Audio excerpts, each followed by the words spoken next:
Olá, boa noite. Sargento do Corpo de Bombeiros, suspeito de matar vizinho, presta depoimento em delegacia. Polícia prende 3 pessoas envolvidas em tráfico de drogas durante a operação em São Luís. Maranhão registra em média um acidente de trabalho a cada 1h30. Saulo Pinto é o último candidato ao Senado a participar do Resenha nas eleições 2018. E ainda, 4º passeio ciclístico dá início aos 50 anos do festejo de São Francisco de Assis, na capital.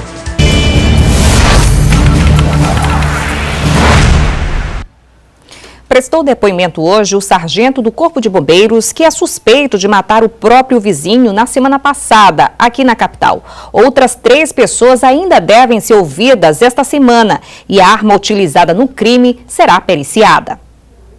Gedson Raimundo Araújo se apresentou ao lado do advogado na delegacia do João Paulo, foi ouvido e liberado. Em princípio, observa-se que ele está se apresentando espontaneamente, já fora da situação de flagrante.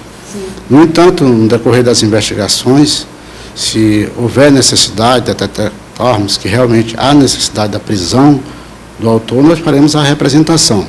Durante o depoimento, segundo o delegado responsável pelo caso, ele confessou o crime e confirmou a versão dos vizinhos de que atirou contra as vítimas porque elas estavam apedrejando a sua casa. Ele tem ligações, nós vamos juntar isso aos autos, né, que ele buscou a CIOPS, inclusive sua esposa passou mal no momento e tudo, e ele, no momento principal, ele estava tentando sobreviver, porque vinham algumas pessoas, eram 3 pessoas contra a sua vida, armadas, né, de faca, facão e outras armas em si. O crime aconteceu no fim da manhã da última sexta-feira no bairro Ivar Saldanha.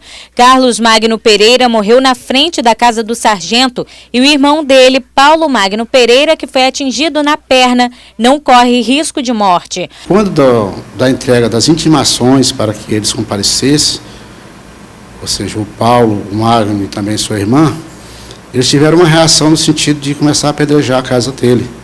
Inclusive, ele fala que chegaram até a adentrar a garagem. E que, em princípio, ele pegou uma pistola e desferiu 2 disparos de advertência. Mas não obedeceu, não foi obedecido. Continuaram-se as agressões e o apedrejamento à sua residência. Segundo as investigações, as discussões entre o sargento e os 2 irmãos são antigas. De acordo com familiares das vítimas, os 2 sofrem de doenças mentais, o que causariam essas atitudes violentas. Outras 3 pessoas ainda devem ser ouvidas aqui na delegacia do João Paulo e a arma utilizada no crime deve passar por perícia. 3 homens foram presos hoje na capital com quase 30 quilos de drogas. Todo o entorpecente possivelmente teria como destino o município de Norte Maranhense, como mostra a reportagem de Ciro Mineiro. Adriano Soares Dias e Luiz Hernandes Souza Penha foram presos na manhã desta segunda-feira na região do São Cristóvão. Com a dupla, os policiais apreenderam 18 quilos de skunk, que é um tipo de maconha considerada mais refinada e de valor de revenda mais elevado, além de 800 gramas de cocaína. Todo o entorpecente possivelmente teria como destino cidades do interior do Maranhão, como Bacabeira, Axixá e Morros. Adriano Dias morou no estado de Goiás por alguns anos e a polícia já tem conhecimento que por lá ele responde por diversos crimes. Ele responde a processo pelos crimes de roubo qualificado, organização criminosa, porte ilegal de arma de fogo, receptação e também extorsão. Foi beneficiado no mês de maio com uma liberdade provisória e já voltou a delinquir. Em relação à quantidade de drogas e de armas apreendidas e de pessoas presas, a Superintendência Estadual de Repressão ao Narcotráfico ainda não concluiu este levantamento. Mas as estimativas da Polícia Civil dão conta de que desde o início de 2018 até agora, mais de 1.700 quilos de entorpecentes foram apreendidos e mais de 150 pessoas foram presas. Além dos 2, a Senarc também prendeu o Emerson Amorim Rosa, mais conhecido como Índio. Com ele, os policiais encontraram cerca de 7 quilos de maconha prensada, droga que seria comercializada aqui na capital, em bairros como Coatraque, Coab e Angelim. No dia de ontem, nós conseguimos localizá-lo ali na Coab, né? E conseguimos evitar que essa droga fosse distribuída, né? Fazendo a prisão dele ali na Coab, né? Em um Gol branco. No momento em que ele ia provavelmente fazer a venda dessa droga, entendeu? E arrecadar dividendos para movimentar o comércio da droga ali naquela região. Daqui a pouco, o Maranhão registra em média um acidente de trabalho a cada 1h30.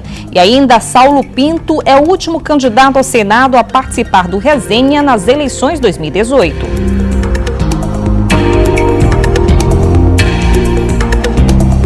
O programa Resenha nas eleições 2018 finalizou hoje a rodada de entrevistas com os candidatos que concorrem ao Senado Federal. O último a ser entrevistado foi o candidato pelo PSOL, Saulo Pinto. O candidato chegou à TV Difusora sozinho. Antes de ser entrevistado, ele falou sobre a importância de se debater os problemas do país. Esse debate para nós ele é decisivo na campanha porque ele ajuda não só a me tornar mais conhecido, sobretudo no interior do estado, mas ajuda a debater os grandes problemas publicamente, sem nenhum tipo de corte, sem nenhum tipo de manipulação de marketing, né, que acaba determinando as campanhas majoritárias hoje no Maranhão. No primeiro bloco, o apresentador do programa Resenha, Etevaldo Júnior, fez perguntas sobre segurança pública, reforma trabalhista, terceirização do trabalho e fim da estabilidade do servidor público. Já no segundo bloco, no espaço dedicado à participação popular, com perguntas feitas pelos eleitores e previamente sorteadas pelo candidato, os questionamentos foram sobre reforma da Previdência, educação e geração de emprego e renda. Ao fim, o candidato fez uma avaliação sobre a sua participação no programa. Eu acho que foi excelente a minha participação aqui no programa, foram 26 minutos de debate franco, aberto. As pessoas estão acostumadas com marqueteiros no lugar de políticos, estão acostumadas com assessores que fazem frases de efeito para políticos. Eu vim aqui hoje à Difusora para falar aquilo que o povo merece e precisa ouvir e falar claramente qual é a saída e a alternativa para tirar o Maranhão e o Brasil da pobreza e da miséria. O programa Resenha nas eleições 2018 recebeu todos os 11 candidatos ao Senado Federal que disputarão as eleições no Maranhão, independente da representatividade das legendas no Congresso Nacional.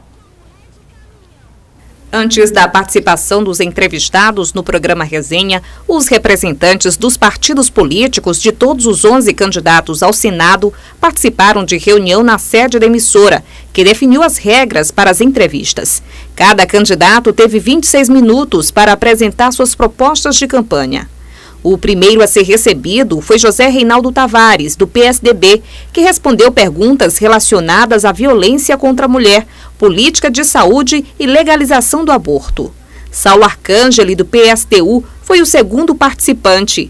Ele respondeu perguntas sobre segurança pública, reforma trabalhista e reforma da Previdência. O terceiro candidato foi Sarney Filho, do PV. Os temas abordados foram educação, legalização do aborto e demarcação de territórios indígenas. No quarto dia de entrevistas, o programa recebeu Elisiane Gama, do PPS, com perguntas feitas pelos eleitores e previamente sorteadas pela candidata. Ela falou sobre a geração de emprego e renda, educação e políticas para mulheres. O Everton Rocha, do PDT, encerrou a primeira semana de entrevistas. Ele respondeu perguntas sobre segurança pública, combate ao feminicídio e legalização do aborto. Samuel de Itapecuru, do PSL, respondeu perguntas sobre propostas de emendas constitucionais, indicação pela terceira vez consecutiva de candidato a cargo do Executivo, feita por um mesmo partido. Falou ainda sobre economia. O sétimo candidato a participar do programa foi Ego Bruno, do PCB, que respondeu perguntas sobre conflitos agrários, trabalho escravo e porte de arma. Preta Lu, do PSTU, respondeu questionamentos sobre segurança pública, juventude e redução da maioridade penal. Alexandre Almeida, do PSTB, debateu sobre o Estatuto do Desarmamento, geração de emprego e renda e ideologia de gênero. Edson Lobão, do MDB, foi o penúltimo candidato. Ele respondeu perguntas relacionadas à terceirização do trabalho, reforma trabalhista e trabalho análogo à escravidão. O apresentador Etevaldo Júnior fez uma avaliação positiva da primeira fase do Resenha nas eleições 2018. A gente deu voz também ao telespectador, deu voz ao povo, quer dizer, foram mais de 30 entrevistas que nós fizemos na rua com perguntas aos candidatos. E todos não se furtaram a responder, todos não se negaram a responder. E foi o mais importante, todos vieram à resenha, à TV Difusora, para esse momento que é muito importante, que é um debate eleitoral, que é um debate sobre a eleição de 2018. E amanhã o Resenha dá início às entrevistas com os candidatos ao governo do Maranhão. A primeira entrevistada é a candidata Rosiana Sarney, do MDB. O programa começa 1h45 da tarde. Confira agora a agenda dos candidatos ao governo do Maranhão para esta terça-feira.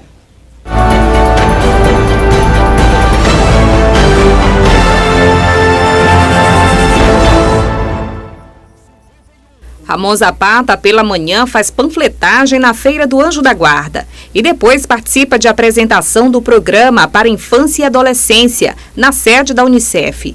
Pela noite, faz panfletagem na porta de faculdade particular, no centro da capital. Flávio Dino participa pela tarde de encontro empresarial com os candidatos ao governo, no Centro de Convenções, e pela noite realiza plenária sobre gestão e inovação com competência e criatividade.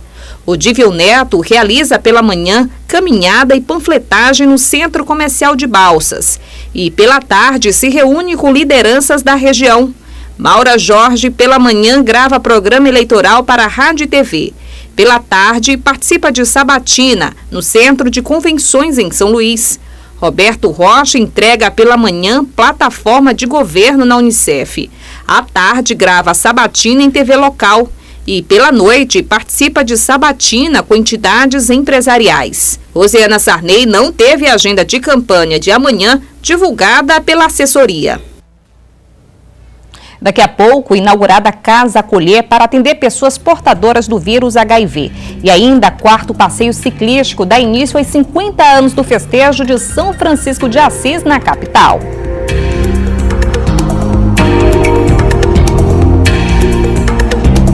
Quase 6.000 acidentes de trabalho foram registrados no ano passado em todo o estado. Segundo dados do Ministério do Trabalho, o Maranhão registra um acidente a cada 90 minutos, sendo a maior parte deles no setor da construção civil. A morte de um operário da construção civil no último sábado, no bairro do Renascença, entrou para a estatística dos acidentes de trabalho no estado. Em média, 49 trabalhadores morrem a cada ano no Maranhão em virtude de acidentes ou lesões ocorridas no local de serviço. Somente no ano passado foram registrados 5.692 acidentes, o que dá uma média de 16 por dia, um a cada 1h30. Segundo os dados do Ministério do Trabalho, a maior parte desses acidentes acontece no setor da construção civil.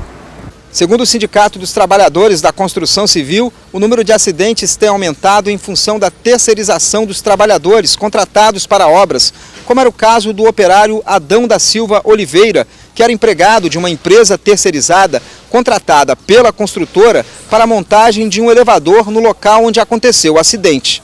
Esses casos são comuns devido à desorganização da terceirização, o descumprimento dessas terceirizadas a respeito da norma regulamentadora número 18, a NR 18, o descumprimento dessas terceirizadas em relação às questões do ambiente de trabalho, situação econômica. Então são vários fatores que levam esses casos a acontecerem continuamente no setor da construção civil.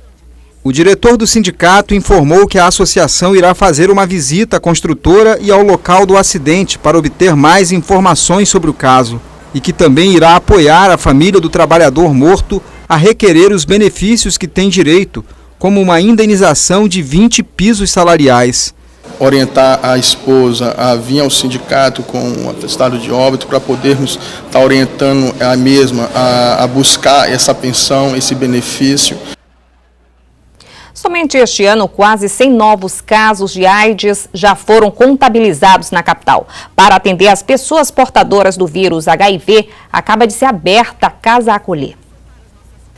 A casa é fruto do trabalho do Grupo de Ação pela Solidariedade Humana, que há 13 anos atende comunidades carentes da capital. A Casa Acolher, que fica no bairro da Jordoa, sobrevive de doações e da venda dessas bonecas que se tornaram um símbolo da luta que tem como objetivo garantir maior qualidade de vida a pessoas portadoras do vírus HIV. A partir do momento que você passa a adquirir uma boneca dessa, você está dando condições para a instituição se manter e fazer muito mais em prol da vida do outro. A fabricação das bonecas é toda artesanal. Das mãos caprichosas das voluntárias, surgem 100 delas diariamente. Eu me sinto muito feliz em poder ajudar as pessoas que necessitam. Inicialmente, a Casa Acolher terá capacidade para realizar até 30 atendimentos por dia. Aqui os pacientes contarão com assistência nutricional, psicológica, social e jurídica. O projeto Acolher, para nós, é um projeto bem importante pela causa, né? Nós temos aqui uma psicóloga e assistente social fazendo o acompanhamento desses pacientes. Este ano, quase 100 novos casos de AIDS foram contabilizados em São Luís. Hoje em dia o hospital atende mais de 5 mil pessoas por mês, né? Então tem essa estimativa de atendermos 30 pessoas dias, para que a pessoa, quando venha do seu município, ele volte com uma satisfação, aonde ele chegue e diga assim: a minha vida é mais importante agora porque eu tenho alguém que possa fazer isso por mim também, me dá esse suporte como ser humano. E pela 4ª vez, a paróquia de São Francisco realizou o passeio ciclístico dentro das celebrações do tradicional festejo do Santo Padroeiro. Foi o 4º ano do passeio franciscano realizado pela comunidade do São Francisco. O evento marca a abertura do festejo. Da igreja, o grupo passou por vários bairros de São Luís, levando a palavra de Deus. Nós temos uma necessidade, o nosso corpo tem uma necessidade de fazer atividade física, e nós unimos tanto essa prática da atividade física com a evangelização. Porque assim como Francisco de Assis, nós somos convidados a evangelizar com as nossas vidas, como testemunho. E é uma forma de divulgar o evangelho, né? Uma oportunidade para exercitar a fé. O passeio contou com a participação de aproximadamente 50 pessoas, ciclistas de todas as idades. Disposição é o que não faltou, todos movidos pela fé. É também um momento, né, de chamar a atenção da comunidade e convidar a comunidade para participar do festejo de São Francisco, que esse ano comemora 50 anos. E uma questão de saúde também. Além das atividades externas, orações e encontros na igreja, o festejo realizado pela comunidade do São Francisco segue até o dia 10 de setembro.